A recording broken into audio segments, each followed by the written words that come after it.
नमस्कार मित्रों, आज जिस विषय पर मैं अपने विचार रखने जा रहा हूं आपके समक्ष, वह एक ऐसा मुद्दा है जिसने पिछले कुछ दिनों से पूरे देश का ध्यान न्यायपालिका की ओर खींच रखा था।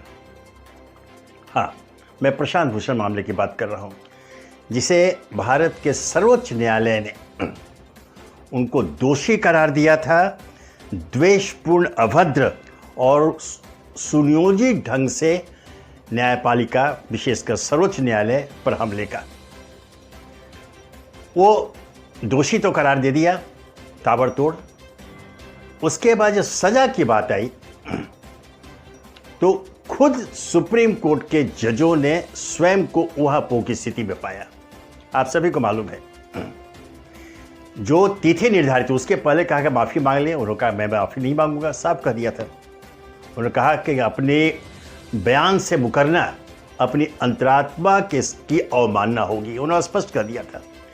तो उनके विचार तो पहले से थे कि वो माफ़ी नहीं मांगेंगे। तिथि निर्धारित हुई उस दिन भी उनको बार बार पहले तो 30 मिनट का समय दिया कि आप सोच लो अपने बयान के बारे में। उनका मैं सोच लिया है, मेरे सुविचारित विचार हैं, मैं इससे पीछे हटने वाला नहीं, ये प्रशांत भूषण ने अदालत को कहा था।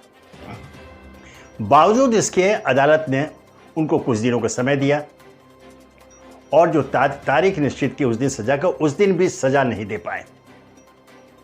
बार बार उनको कहा गया कि आप इसको फिर से विचार कीजिए। मतलब वो अदालत की इच्छा थी कि प्रशांत भूषण अपने कहे जो ट्वीट की बात है उस पर माफ़ी मांग लें। वो अडिग थे कि माफ़ी नहीं मांगूंगा। और आज सुप्रीम कोर्ट ने अंततः सजा सुनाई। ये बहुत दिलचस्प है, सजा सुनाई। क्या सजा दी? 1 रुपये जुर्माना। जी हाँ, 1 रुपये अर्थात पुराना 16 आने और अभी के 100 पैसे, वो जुर्माना 15 सितंबर तक जमा करें। और अगर वो जुर्माना नहीं भरते हैं तो 3 महीने की सजा और अगले 3 वर्षों तक वो अदालत में प्रैक्टिस नहीं कर पाएंगे। ये सजा सुनाई गई। जाहिर है यह जो राशि 1 रुपये की है, लोग आज इस पर देखिए मजाक उड़ा रहे, पूरे देश में इस पर हंसी का पात्र हो गया कि सुप्रीम कोर्ट ने आखिर क्या संदेश दिया है।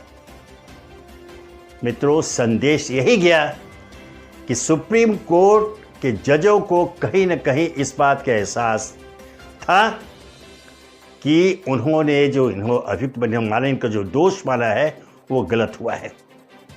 इस बात का एहसास था। लेकिन जो कहते हैं ना, गलते बनाना निगलते बनने वाली स्थिति में वो पहुंच गए थे। जब उनको दोषी मान लिया गया है तो सजा देनी है। तो एक टोकन जिसको बोलते हैं 1 रुपये की सजा दे गए। अब स्थिति ये बनी पूरे देश में कि आखिर न्यायपालिका को हो क्या गया है। हमारा संविधान जो 3 जो प्रमुख अंग हमारे हैं, विधायिका, ब्यूरोक्रेसी और हमारे ये जुडिशियरी, उसमें जुडिशियरी को जो अधिकार है, जो सर्वोच्च हमारा है भारतीय संसद, उसे कानून बनाने का अधिकार है। लेकिन उस कानून की समीक्षा का अधिकार सुप्रीम कोर्ट को दिया गया है। इतनी ताकतवर है वो। तो अगर उस पर कोई संदेह प्रकट होता है या खुद कहीं ऐसी स्थिति में, जैसे प्रशांत भूषण के मामले पर, तो राष्ट्रीय बहस तो होगी। मैं ध्यान दिला दूं, अदालत ने अपने आदेश में और क्या कहा है। बड़ी पीड़ा के साथ, असहायपूर्ण स्थिति में उन्होंने कहा कि हम तो यहाँ बंधे हुए नियम कानून से हम बाहर आके मीडिया के सामने आकर अपनी बात नहीं रख सकते। जैसे उनको बहुत अपने को असहाय महसूस कर रहे हैं।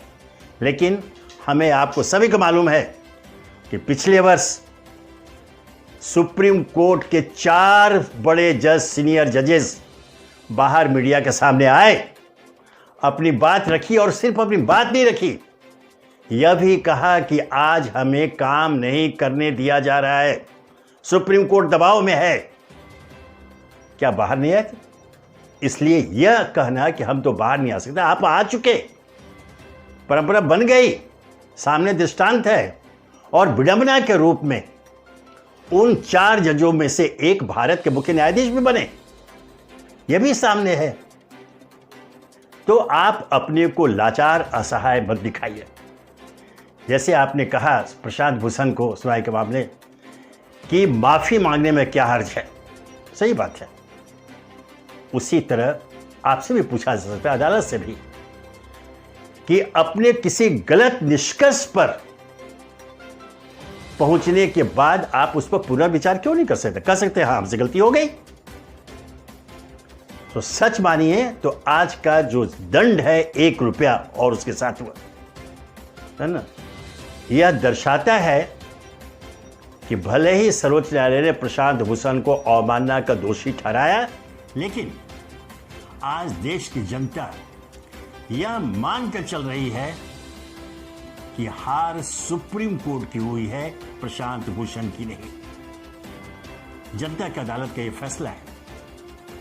अब इससे जो हमें सीख मिलती है या जो एक राष्ट्रीय स्तर पर संदेश आता है वह यह कि न्यायपालिका जो न्याय के मंदिर के रूप में प्रख्यात है, जजों को ईश्वर का दर्जा प्राप्त है, जो न्यायपालिका की बात करते हैं, वह अपने इस महत्व को महत्वहीन न बनने दे।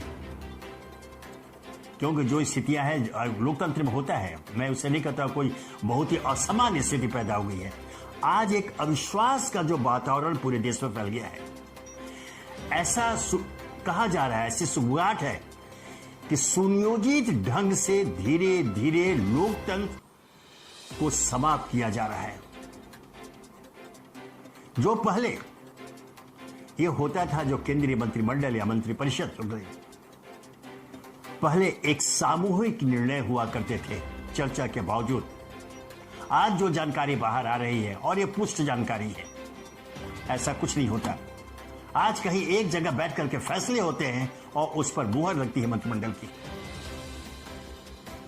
यह स्थिति धीरे धीरे सचमुच लोकतंत्र को समाप्त करती है। अभी पिछले दिनों एक अत्यंत ही वरिष्ठ एक राजनेता से हमारी बातचीत हो रही थी, बहुत ही वरिष्ठ, उनको संघ का भी समर्थन प्राप्त पार्टी में तो है ही है वो। उन्होंने बड़ी ही पीड़ा के साथ कहा कि विनोद जी, यह सच है कि धीरे धीरे हमारे देश में लोकतंत्र समाप्ति की ओर अग्रसर है।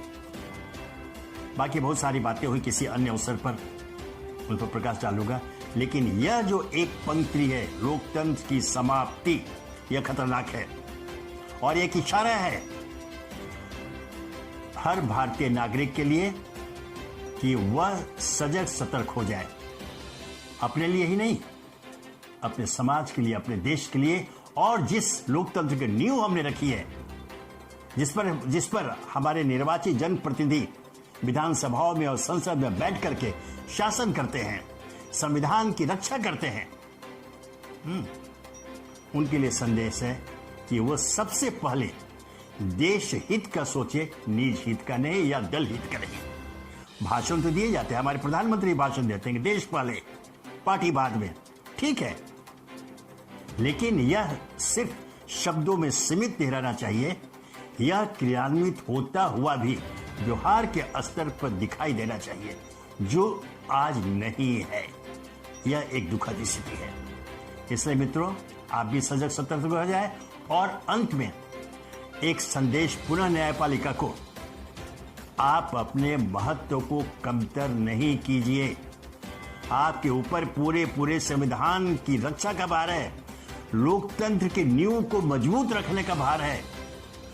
आपके ऊपर पूरा देश आशा भरी निगाहें टिकाए रहता है।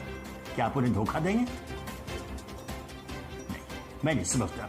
कुछ अपवाद छोड़ दें, जैसा कुछ हुआ, मैंने जैसे एग्जाम्पल दिया कि 4 जज बाहर आके बोले कि हमें दबाव में काम करना पड़े, ये बहुत खतरनाक बात है।